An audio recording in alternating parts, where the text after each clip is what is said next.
If the alarm of your iPhone is not playing, or if the volume of the alarm is too low after updating your iPhone to iOS 26, then let us see what we can do. The first thing is, make sure that the volume of the alarm is maximum.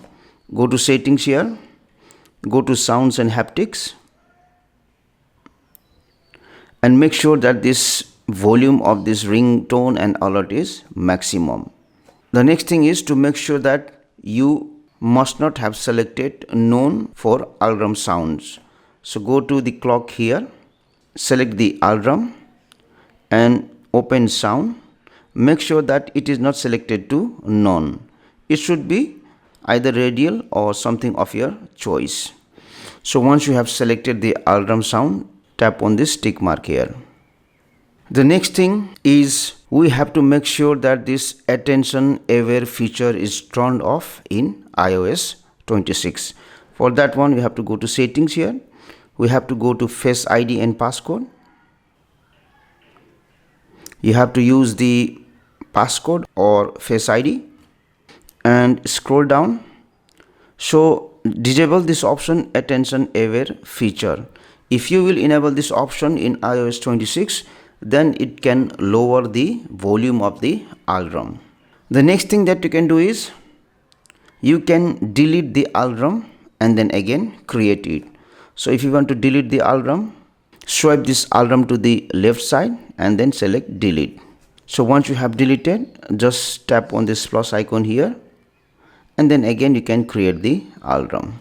Also what you can do is you can delete this clock application and reinstall the clock app and then again set the alarm. The next thing is you have to make sure that do not disturb mode should not be enabled in your iPhone. Just swipe and open the control center and make sure that this focus mode or do not disturb is not enabled. If it is enabled, just disable this focus mode. Also, you have to make sure that your iPhone is not connected to Bluetooth, AirPod or earbuds. So go to settings here, go to Bluetooth and make sure that either the AirPod or earbuds are disconnected.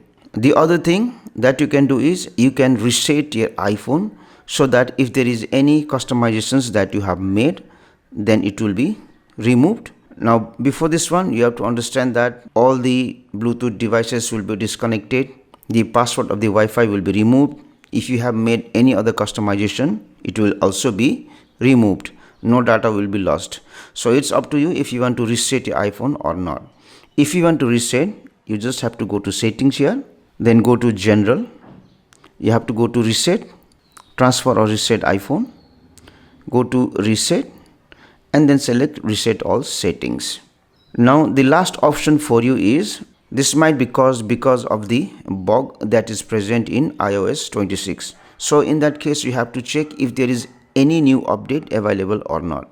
For example, I will go to settings here, I will go to general, software update. The device will look if there is any update pending for my iPhone. So if you find that there is any update pending, then update your phone. So do all of these things and hopefully the alarm will play in your iPhone.